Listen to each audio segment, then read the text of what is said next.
in the CSLG weekly seminar series for this term. I also request you to join me and welcome Dr. MITRA SHARAFI.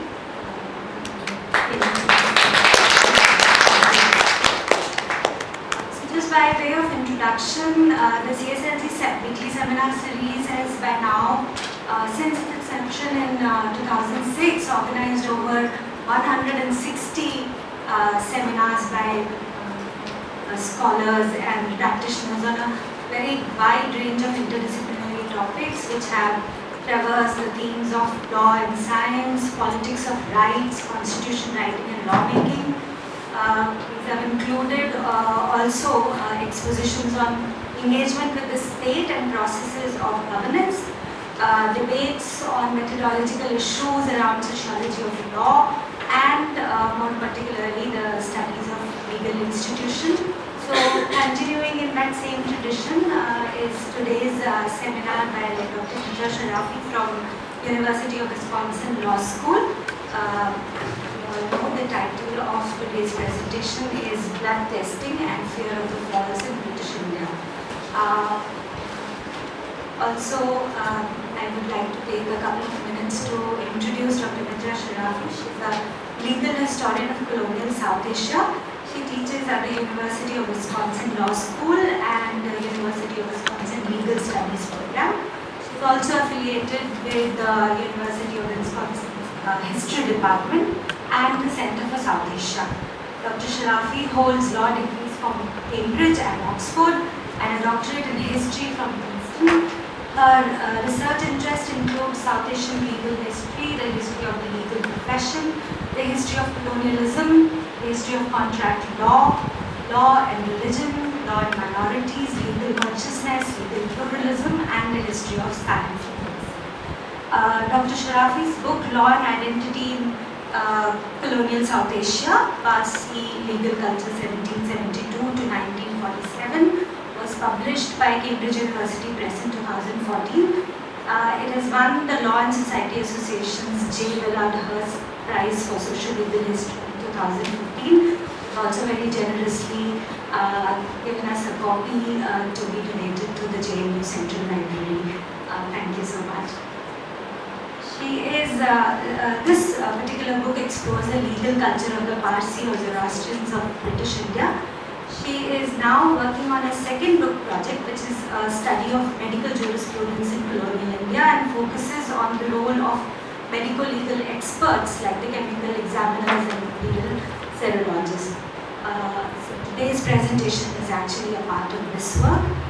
In addition, she is also writing a survey of the field of South Asian legal history, a study of Indian and West African members of London's Inn of Court during the 19th and 20th centuries, and a medical legal history of abortion during the Raj.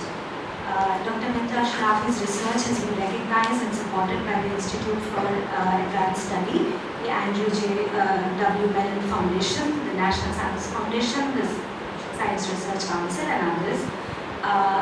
She also takes immense interest in promoting legal history research and runs a website which is I discovered just today, which is a treasure trove of tools and resources for historical study of law in South Asia.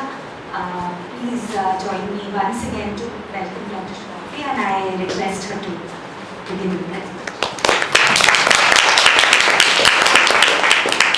Is this working? Yes, now working, yes, great. Great, well thank you so much for that introduction. And I'd like to thank Dazala, Jamil, and Prateeksha Bakshi, and everyone else at JNU for inviting me to come and give this talk today. I'm just in Delhi for 2 weeks for some archival research at the National Archives. I'm leaving tomorrow, and I'm very pleased to have the chance to come and meet all of you and get some feedback on this, which is going to be a chapter in my new second book project. I feel like I'm still relatively early on in this new project. I'm going to have one chapter on the Imperial Serologist, whom you'll be hearing about today, another chapter on the chemical examiners, possibly another chapter on workmen's compensation, and I'm still developing the rest of the project. But the way I see the project right now, in big terms, is that it is sitting at the intersection point history of law on the one hand, which is my own background, and the history of science and medicine, which is kind of a newer field for me. A history of forensics and medical legal history brings together, right, law, science, and medicine. So I'm very much looking forward to your feedback. The criminal justice system of British India was obsessed, you could say, with detecting dissimulation. The Indian Penal Code and the Code of Criminal Procedure reflected anxieties about what they called native mendacity, and both included extensive provisions on perjury, forgery, false charges.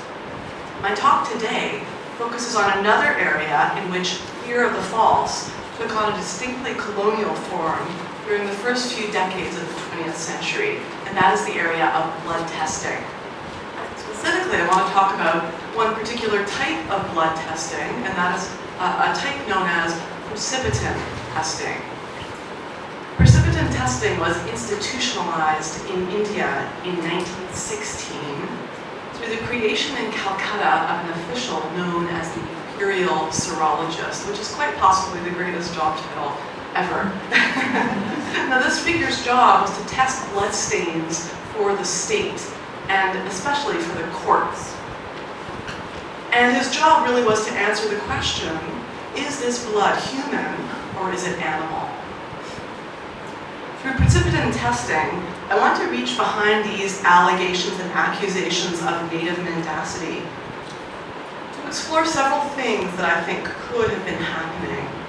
In one important subset of cases, what colonial authorities interpreted as fabricated evidence and false charges, I think, reflected South Asian practices of what I want to call punitive self-harm. And I think that this tradition, you could say, of punitive self-harm was being extended and adapted to the rules of the colonial criminal justice system. The use of precipitin testing by the Imperial Serologist allows us to read colonial sources against the grain and to catch a glimpse of the ways in which South Asian notions of collective identity, punishment, and causation were extended and adjusted to harness colonial law for unintended purposes. This explains why, to my mind, this form of blood testing, precipitin testing, was institutionalized earlier and more extensively in India than in the imperial metropole. So in England, there was never a state serologist. Why was it that India created this figure of the Imperial Serologist? And in the middle of the First World War, I haven't been able to solve the timing issue yet, but why is it that India introduces this official and England doesn't? Historian of science Projit Mukharji, who is an alumnus of this fine institution, has characterized the late 19th and early 20th century as the great age of blood science in the British Empire. And he uses this term serotropicality. My talk fits nicely within his characterization, and I'm going to be exploring the ways in which precipitin blood testing reflected anxieties about truth and trust in a colonial setting. Now, the backdrop to my project and the larger framing for the whole book will be the story about the development of a whole new field, and that is the field of medical jurisprudence for India specifically. There's a whole new exciting wave of work coming out on medical jurisprudence in South Asia. SHARAFI has a chapter in her new book on rape about medical jurisprudence. Ishita Pandey, another JNU alumna, is working on forensic technologies and the determination of the age of children, particularly in child marriage, rape, and murder cases in the colonial period. And the big idea was that you see the rise, you see the birth of a distinct field of medical jurisprudence in Britain from about the early mid-19th century. But it's a couple of decades later, really from 1856 onwards, that you start to see the same thing happening and developing for India specifically. And the big idea is simply, it's very obvious really, that the natural and cultural landscape of South Asia was so different from that of Britain that you couldn't really rely upon textbooks that were coming out of Britain, like Alfred Swain Taylor, he's the kind of father of forensic science in Britain, but you couldn't just rely on his textbook if you were living and operating in South Asia. And so that's why South Asia needed its own specific body of treatises. And the list of names on the PowerPoint there are a list of all the big authors who produce treatises, many of them multiple editions of medical jurisprudence for India specifically. It all starts in India with Norman Cheevers, who is the author of a manual of medical jurisprudence for Bengal and Northwest provinces in 1856. Elizabeth Polsky, in her book on criminal law, and particularly the murder of South Asians by Europeans, she has done the most work to date, I would say, on Norman Cheevers. It all starts with him. 1856, David Arnold, who has a book coming out soon on poisoning in South Asia, makes the argument that Cheevers is actually of kind of dubious authority, so we can read more about that in the coming year when David Arnold's book comes out. But it all still starts with Cheevers. He's the pioneer. Patrick Hare and J.D.B. Gribble come out with a treatise in the 1880s, and that comes out in multiple editions. I'm writing an article about the law of abortion, and Patrick Hare is a very shady figure in my story. He's prolific, but he's also involved in a very important case in which a British woman dies in an abortion gone wrong in Hyderabad in the late 19th century. So Hare and Gribble have another really famous treatise that ends up being the state's kind of official training manual for police and others in the criminal justice system in Hyderabad. I.B. Lyon is another really big name, comes up with multiple editions, edited by stars in the legal and scientific world in subsequent years. That also starts in the 1880s. Collisberry is a little manual that only comes out in one edition. For some reason, the Bombay courts rely upon it heavily. The next one is really interesting because, as I mentioned, the Bible of forensic science or medical jurisprudence in Britain was written by Alfred Swain Taylor. And his work starts really 1836 to 1865. So Taylor has the kind of definitive treatise of medical jurisprudence for Britain that's coming out in multiple editions. Then in 1905, there's a new chapter that gets added to Taylor, and that is a chapter on India, specifically. India is the only colony that gets its own chapter or gets specific mention in Taylor. And so the audience is important here, right? Because metropolitan and pan-empire audience, if you wanted to just get a quick overview of medical jurisprudence for India, you'd probably pick up Taylor and look at this chapter by W.J. Buchanan, who is editor of the Indian Medical Gazette and in charge of the Bengal prisons. He's a military physician. Modi and Sohoni are the first two Indian authors of major medical legal treatises for India. Durba Mitra and Renal Satish have done work on the law of rape, and they have pointed the finger at Modi and Modi's continuing treatises, still going today, for retaining the two-finger test and kind of perpetuating the use of that test. So you can see that these treatises have a lot of authority, right? They're not case law, they're not legislation, and yet if it's in Modi, it continues to be used and it continues to be applied. And then finally, Cox is a handy little 1927 kind of pocket guide, a little one-volume thing to carry around with you if you're an official in the system. So we have all flavors and styles. Most of these are by military physicians, members of the INS. Some of them also have a lawyer or a barrister co-editing or writing particular chapters. Okay, so that's the backdrop, is the rise of medical jurisprudence for India. 1856 onward, we get this distinctive field that develops. Now the other thing that I want to talk about as broader context are the different kinds of blood testing that were out there in this period. Now, of course, DNA testing doesn't get perfected and kind of accepted until the 1990s. Really, the O.J. Simpson trial was probably the last moment when people had their doubts, and then ever since then, it's been black boxed, as the historians of science say. That is, we accept it almost without questioning. It's actually very dangerous when that happens. If you have any kind of contamination, it's very hard for a person to get out from under what the DNA testing says. But before we had DNA testing, we still had other kinds of blood testing. The first thing you think of is probably blood group testing. So 1901 is when the blood groups get discovered, blood group A, B, B, and O. It's not until the 1920s that they develop forensic applications for blood testing. And it seems to me the only one that I can really identify right now is paternity testing. And this is where Charlie Chaplin comes into the story. I'm not talking about India here, I'm talking about the world.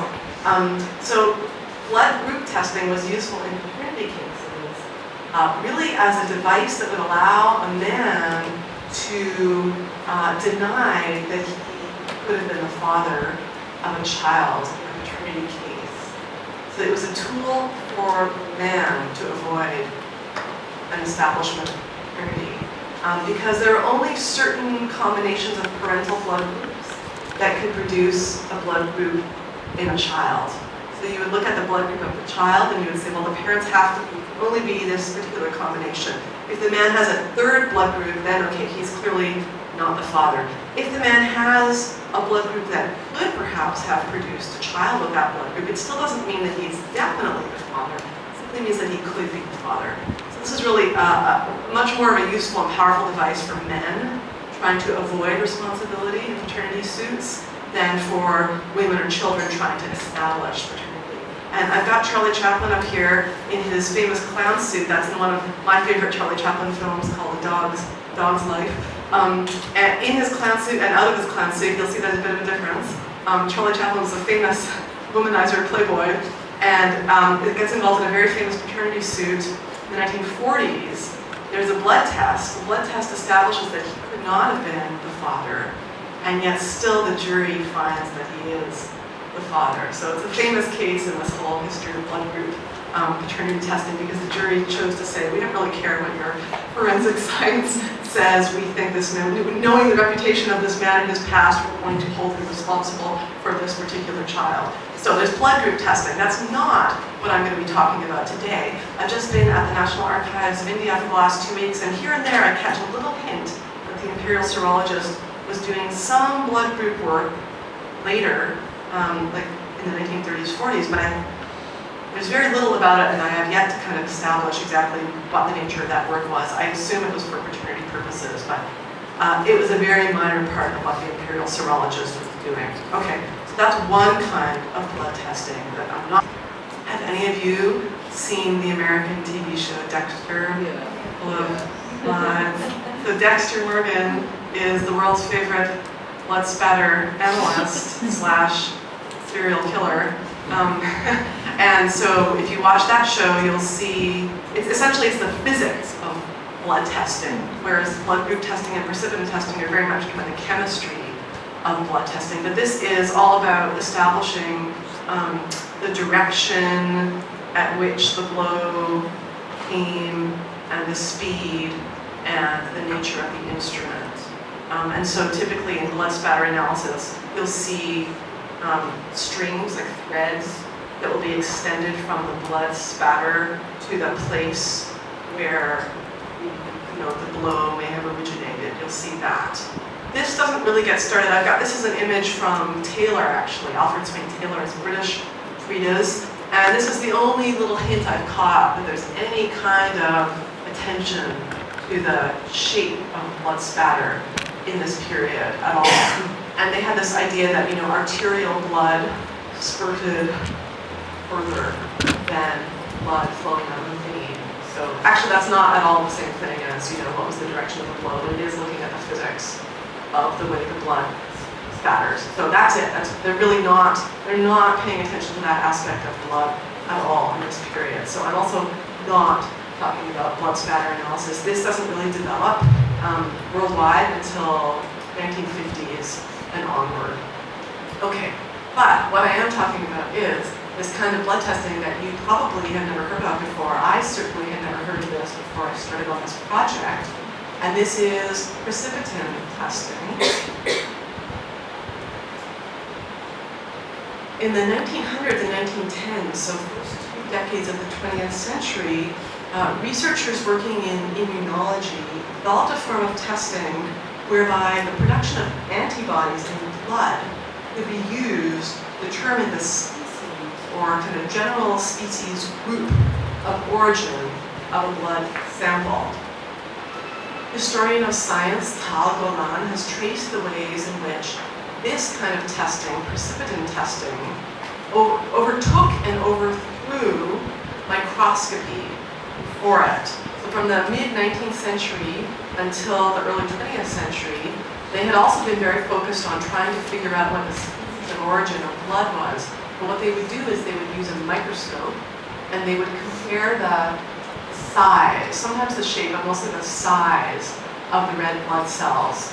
And so they would look at the blood sample, the unidentified blood sample, and they would compare that to a known blood sample. So you would have your known human red blood cells, look at it, and then you'd look at your unidentified sample and try to figure out, is the shape and size, similar enough that we think this unidentified sample is human. Now the problem with microscopy was there was a range of sizes for any one species, and those ranges overlapped.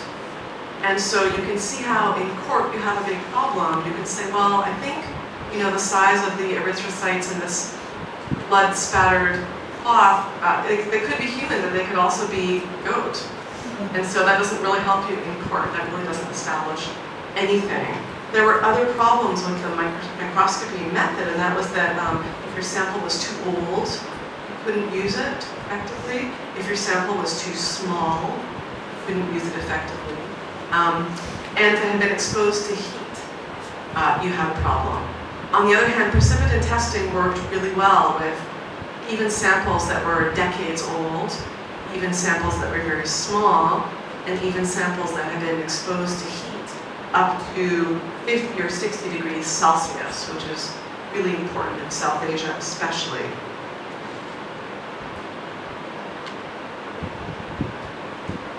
Now, how exactly did precipitin testing work? Well, unsurprisingly, it involved a lot of animals. The first animal to appear in the story is the animal that's going to kind of act as your mixing vessel. So it could be a guinea pig, a rabbit, it could be a bird. Let's say it's a guinea pig. So you take your guinea pig and you inject into it the blood or the serum of another species. So let's say you take human blood or human serum, you inject it into the guinea pig, then you wait a couple of days.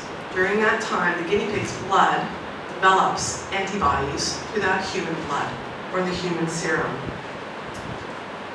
You then extract the blood, some blood from the guinea pig, separate out the serums. The serum is the clear yellowish fluid in blood as opposed to the red blood cells. You separate out the serum, and then you have anti-human serum, or anti-serum, an anti-serum that is specifically anti-human serum.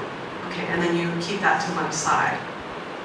Next, you would create an extract from your unidentified stain, and you would mix it with the human serum. Okay, and now we are taken to the image in front of us. Let's pretend that one test tube that's got the red circle around it is the mixture of the anti-human serum and the extract from your unidentified sample.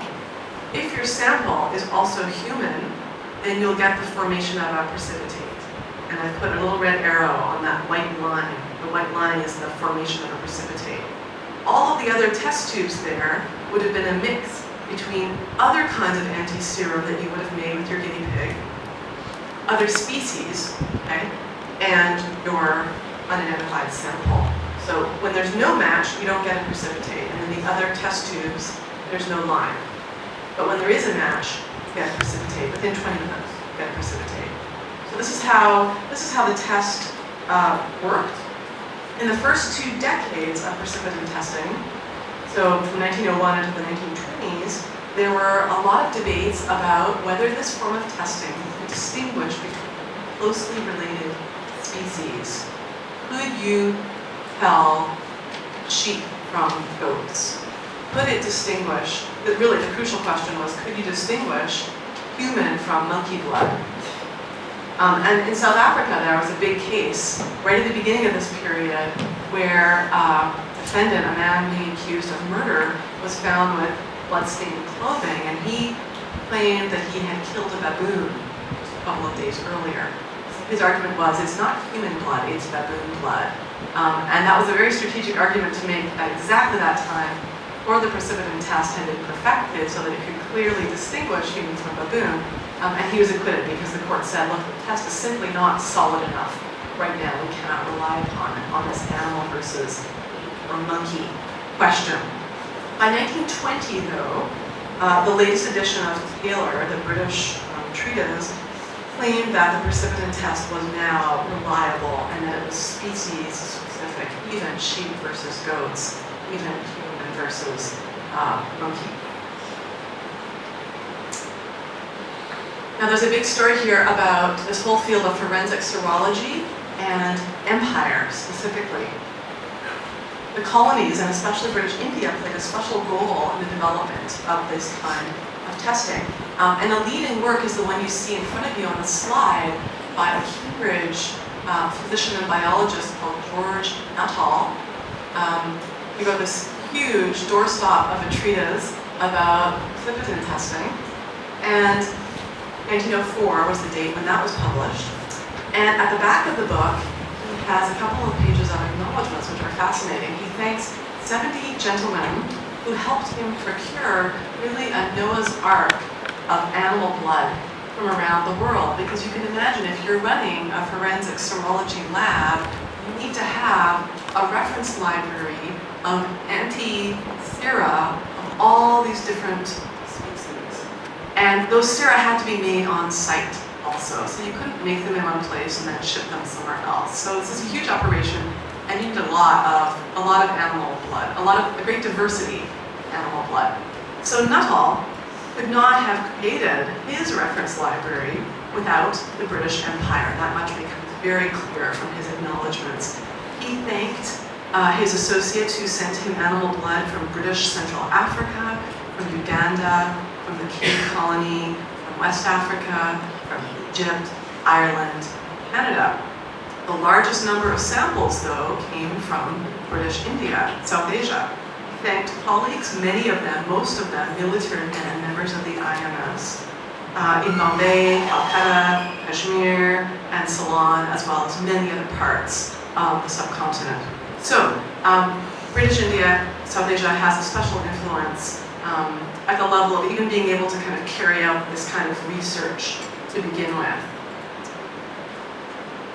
British India also played an outsized role in the field of precipitin testing through a particular member of the IMS, and this was a man named Lieutenant Colonel William Dunbar Sutherland, Scottish physician, died in 1920. I'm not completely sure whether that's him in the picture or not. This is the only picture I've been able to find of the Imperial Serologist, but it could have been taken, well, it's in a book published covering 1923 onwards. So if the photo is a couple of years old, it might be Sutherland himself. If it's not, then it would be Sutherland's successor. Now Sutherland, like many of the characters in my story, was a Scottish military physician. The Scots were both disproportionately present. Empire, A, and medicine. All of the kind of prime medical training happened really not in England, but in Scotland. And so these people were trained, and then later Indian physicians get trained in Glasgow and Edinburgh more than anywhere else. Sutherland comes to India in the 1890s. He gets posted in Burma, Madras, and the central provinces. He is put in charge of jails and in charge of mental asylum. He has a lifelong interest in psychoanalysis too, and he's fluent in German, and he ends up going and visiting Freud in Vienna. So he's a very kind of interesting, colorful character. But the German part is important because a lot of his work, the Germans were absolutely cutting edge in this area of research. And science generally, but I think especially chemistry in this period. And so if you look at the footnotes of a lot of these treatises, they're referring to works in German, and Sutherland, more than anybody else, draws upon that German literature and kind of conveys, brings it to an English-speaking audience. Now, in the first few decades of the 20th century, Sutherland is the leading authority on precipitin testing in British India. In 1910, he publishes on precipitin testing in a famous series of scientific memoirs by officers of the medical and sanitary departments. And then in 1921, he writes the chapter on blood stains in one of those big treatises that I listed earlier, the one by Lyon, L-Y-O-N. So Sutherland writes the chapter on blood stains there. And not only was he the big authority in India, he's also one of the top authorities for the entire empire. And Taylor, the British treatise, cites Sutherland's work on precipitin testing. Sutherland also makes his mark on Indian institutions. It was his single-minded pursuit of precipitin testing and its applicability to India that led to the creation of the office of the Imperial Serologist in 1916. And like I said earlier, this figure had no equivalent in Britain, which is what makes figure the official such a kind of important and interesting one, I think, in India. And then Sutherland becomes the first Imperial Serologist on a temporary basis in 1914, and by 1916 he gets made official. He dies in 1920, so he's only there for a couple more years. Before Sutherland managed to get this new post created, he was working in the department and the offices of the chemical examiners. The chemical examiners ran a network of military medical labs all across India from the mid-late 19th century onwards, and their job was to test chemical and biological samples for the state. And they did lots of things. They tested the purity of alcohol, of ghee, of milk, water, kerosene, cocaine, opium. They dabbled in anesthetics, explosives, chemical warfare. And they did a lot of work in bacteriology, and in fact, Imperial bacteriologist ends up breaking away from the chemical examiners too, and eventually becomes its own separate department. They worked on plague, tuberculosis, typhoid, cholera, syphilis, and leprosy. And they tested for the presence of poisons in food and in human and animal organs, viscera, particularly stomachs. So I've got a grisly picture there of a poisoned stomach with two dots or points where the poison is in the stomach. And next to it I've got one of the annual reports. The chemical examiners produce these beautiful, if I may say, these beautiful annual reports. Each of the regional labs produces an annual report. And so we have that. It's a wonderful collection of sources. You have many of them here at the National Archives and also at the British Library. So originally, the Imperial Serologist, the work of the Imperial Serologist is being done by these guys, the chemical examiner, and then as Sutherland launches his campaign, eventually he gets it to break free, and he gets his own separate lab. For a while, he was operating out of the Calcutta Chemical Examiner's lab. The chemical examiner is complaining in his annual reports because he doesn't want to share lab space. Finally, Sutherland creates his own separate department, and everyone's happy. So in 1907, Sutherland published a book called Bloodstains. 1908, 1909, he took a year away from the chemical examiners to work exclusively on the technique at the Calcutta Medical College. 1912, he's teaching classes in serology to officials from across India. 1914, gets his own separate lab in the new Calcutta School of Tropical Medicine. 1916, finally gets his post official. And from then on, the Imperial Serologist is a permanent fixture of medical jurisprudence in India. Now, why did precipitin testing take hold in India earlier and in more institutionalized form than in Britain? one key reason I want to suggest is that precipitin testing allayed officials' anxieties over manipulation of the criminal justice system by South Asians. Now, forensic science promised relief generally in this domain. The colonial mentality was that if you could privilege scientific experts and tests, then the courts could rely less upon Indian witness testimony. And this is getting back to the whole colonial notion of Oriental or native mendacity, right? This idea that perjury and forgery were everywhere in the courts. But more specifically, precipitin testing helped officials detect attempts to frame innocent parties through the planting of animal blood-stained, fabricated evidence. Now what's fascinating is, if you compare Sutherland's writing for a British or pan-imperial audience, and you compare that to his writing on the same topic for a South Asian audience, you notice that the case studies are very, very different. In the British and pan-imperial scenario, he has this list of case studies, and really none of them are cases of false charges or fabricated evidence. Whereas in his treatises that are written for the Indian context, about a third of the case studies that he lists are these cases where fabricated, if it was indeed animal blood, this defendant would usually be acquitted. If it was human blood, he would usually be convicted. So the precipitin test was typically the crucial bit of evidence.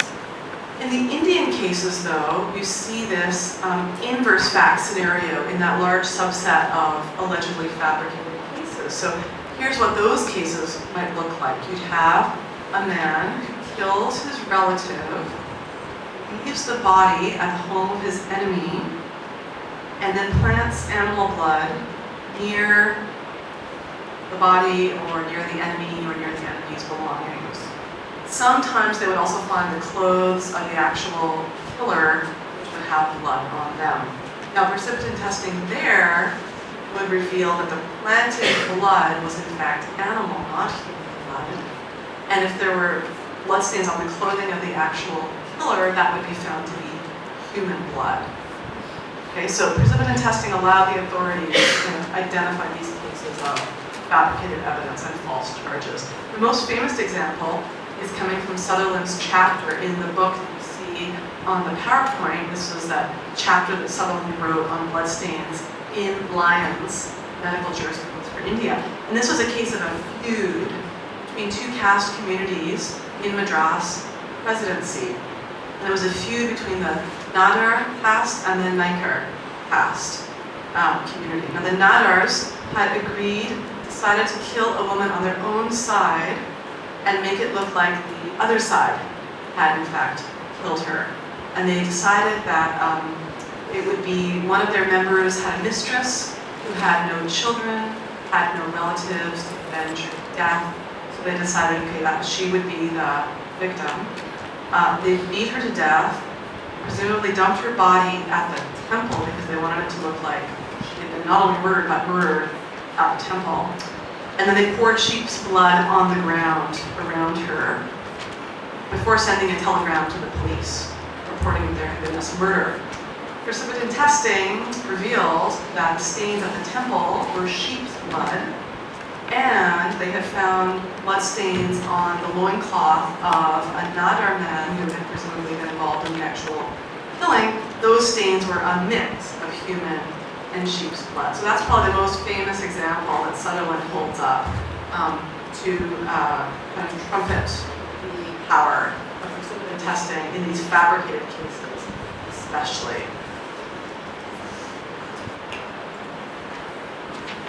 Now, how did colonial officials make sense of these kind of cases? Well, in Taylor's treatise, when he has that special chapter on India, but he kind of takes a full 2 pages at the start of the chapter to go on about the falseness of so much evidence in India. And so you can see that it really is a focus for these authorities. The common impulse amongst colonial authorities was to fall into cultural and racialized stereotypes. And so by these accounts, South Asians were either incapable of truth-telling or did not value it. So these are all the stereotypes about native dissimulation, as they would have called it. Historians of South Asia have usually attributed these kinds of statements in the primary sources to the rule of colonial difference, essentially racial prejudice. I want to suggest that there is more to be said about all of this. In this last section of my talk, I want to explore the larger context surrounding the native mendacity stereotype as a way of understanding why precipitin testing appealed to Sutherland and his colleagues in India as it did. Now, colonial accusations of Indian mendacity could have been referring to several things. If the dissimulation was voluntary and intentional, then it's quite possible, of course, that dissimulation by an Indian witness or accuser may have been a form of anti-colonial resistance. Equally, dissimulation by an Indian police officer would have been framed as corruption, and there's a lot about this in the medical literature. This too could have been a form of resistance. At times, though, what colonial sources labeled native mendacity was something quite different. In an important subset of these false charges cases within the precipitin literature, I think it's possible to read the primary sources against the grain and to see South Asian models of disputing identity and causation being adjusted to meet the new requirements of the colonial legal system. Now, the chemical examiners and the Imperial Serologist regarded these cases as perversions of the course of justice. And so unexpectedly, this belief in native mendacity produced a heightened awareness of the possibility of wrongful convictions, at least in cases among South Asians. However, South Asian accusers in these cases probably saw their own actions as consistent with pre- and non-colonial understandings of justice. And so I think we might see a harnessing of the new system to get to the same destination as the old and non-colonial system would have done. In Buchanan's chapter in Taylor's treatise, he has these two very interesting case studies. In the first example, he says, a master murdered his servant and dragged the body to the door of his enemy solely in order that a charge of murder might be brought against the latter. The second example, he says, a father murdered his daughter because his neighbor had slandered her in order that her blood might be upon the neighbor's head. Now, I think that these examples reflect a model of collective identity, responsibility, causation, and punishment that was so foreign to Buchanan's own cultural logic that he failed to understand what he was observing. And so I'm referring to this set of practices as punitive self-harm. We have a long history in South Asian history and a long future. And I would suggest one could argue that Gandhian models of passive resistance and non-cooperation, suicide protests in our own time, grew out of this form of disputing, which is that a person hurts him or herself in protest against a wrong done by another. Radhika Singha's wonderful book, Despotism of Law, has a chapter all about how the East India Company tried to legislate, to criminalize much of this tradition in the late 18th and early 19th century. What's intriguing to me is that by this later period, it seems like colonial officials have kind of forgotten about what that tradition was. All they see is fabricated evidence and false charges. Now, classic examples I have up on the PowerPoint. Of course, there's dharna. Just a wrong, a person would sit at the doorstep of the wrongdoer, refusing to eat or leave until the wrong was redressed. And if the person died in the process, the original wrongdoer would be responsible and would be cursed for it. The practice could be extended too, so that the self is not just the individual, but encompasses the family members or even members of the clan or even caste community as well. And so the second example up on the PowerPoint is a case where you'd have a person resisting arrest or some other action that he considered wrongful, like paying tax, The person would construct a circular enclosure, typically of wood. Inside the enclosure, he would put an elderly relative, typically a female, or a cow, and then he would threaten to set fire to the whole thing if he was forced to undertake that action if he was resisting. So that's an example of punitive self-harm where the self is not just the individual, but it extends to a larger group. Similarly, some communities guaranteed contracts by farming out the possibility of punitive self-harm. And the picture I have up on the PowerPoint is from one of my absolute favorite publications in colonial India, Hindi Punch, earlier known as Parsi Punch, English and Gujarati satirical cartoon weekly political magazine out of Bombay. I used it a lot in my first book. And this judge you see is a very interesting judge I've done some work on. He was a blind British judge called Francis Clement Beeman. And he's interesting in part because he came up through the ICS rather than as a barrister. And so while his colleagues did not really respect his legal abilities, he seemed to know a lot more about Indian society than his barrister colleagues did. In his early days, he was stationed as a magistrate and collector in Gujarat. And when he was there, he had to try a man for murder. And he recounts this case. He's also famous for being deeply sympathetic to the caste system and what he understands to be Indian tradition. So in this case that Beeman describes from 1892, there were two parties who had made a contract for a loan. And they guaranteed the contract by going to a third party, member of the Charan community. If the debtor refused to pay back the money, then this third party guarantor, this Charan man, would spill his or his family's blood on the doorstep of the debtor. Okay, so this is how you guaranteed the contract, was by bringing in this third party. Now the debtor in this case did refuse to pay back the money, and he laughed when the Charan came to him and said, "You really must pay back the money or else I'm going to have to do what I promised to do." And the debtor said, "You and your curses no longer hold any terrors for me. Don't we have courts of the colonial state? If my friend thinks that I owe him money, then let him sue me in court." The Charan goes home to his family. There's a big debate at home. Everybody is fighting. Everyone wants to be the sacrificial victim. Finally, the elderly mother leans out. She's at the end of her life anyway. The Charan man takes his elderly mother. They go to the doorstep of the debtor. He stabs, kills his mother on the doorstep of the debtor.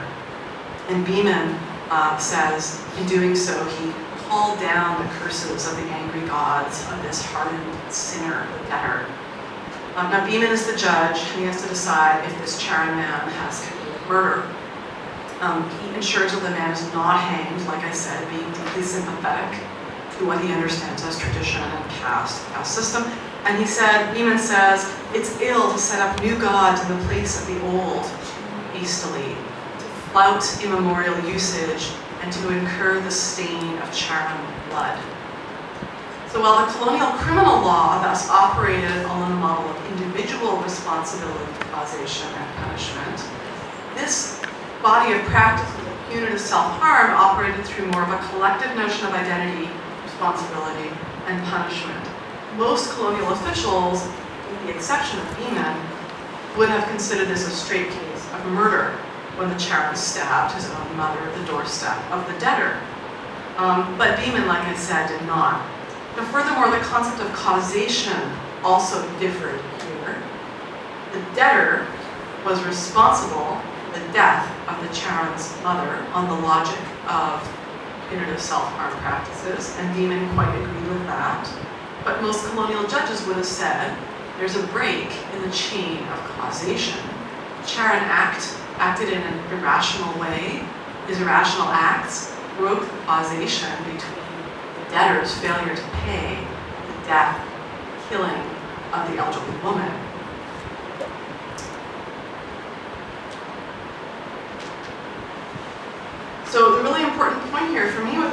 this is that there's a very important relationship between this world of punitive self-harm practices on the one hand and these fabricated blood-stained cases on the other.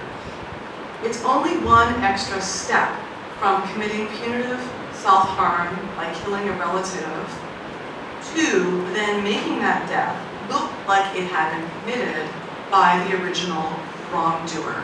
And both of those acts would get you to the same place. That is to say, the original wrongdoer is the one who gets punished. The original wrongdoer is the one who's at fault. Okay? So in the logic of this form of private disputing, fabricated evidence may not have been regarded as illegitimate at all. It's just another way of punishing the original wrongdoer, this time by harnessing the tools of the colonial criminal justice system to do so. Furthermore, I think that its proponents would also have rejected the colonial state's claim to hold a monopoly on dispute resolution and on punishment. So why did precipitin testing take hold in India in special ways, like the creation of the Imperial Serologist?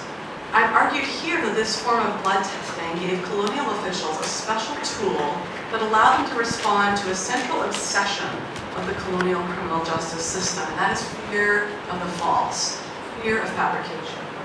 When blood-stained evidence was planted on or near an enemy, or I should say animal blood-stained evidence planted on or near an enemy, colonial officials saw an attempt to pervert the course of justice. But the person planting the evidence may have understood his actions to be only a slight adaptation of the practice of punitive self-harm in order to harness the tools provided by the colonial system. And so I think that what we're seeing here really in these cases is the operation of that pre- and non-colonial set of practices adapted slightly. All of this, of course, would get the new system to work for what Justice Beeman would have called the old gods of punitive self-harm. And I've got, for my final slide, I've got a picture of the guinea pig because, as I mentioned earlier, the guinea pig was the mixing vessel that you'd have to use in the very beginning of in your anti-serum for the blood testing. So I will leave it there. I'd love to get your questions back.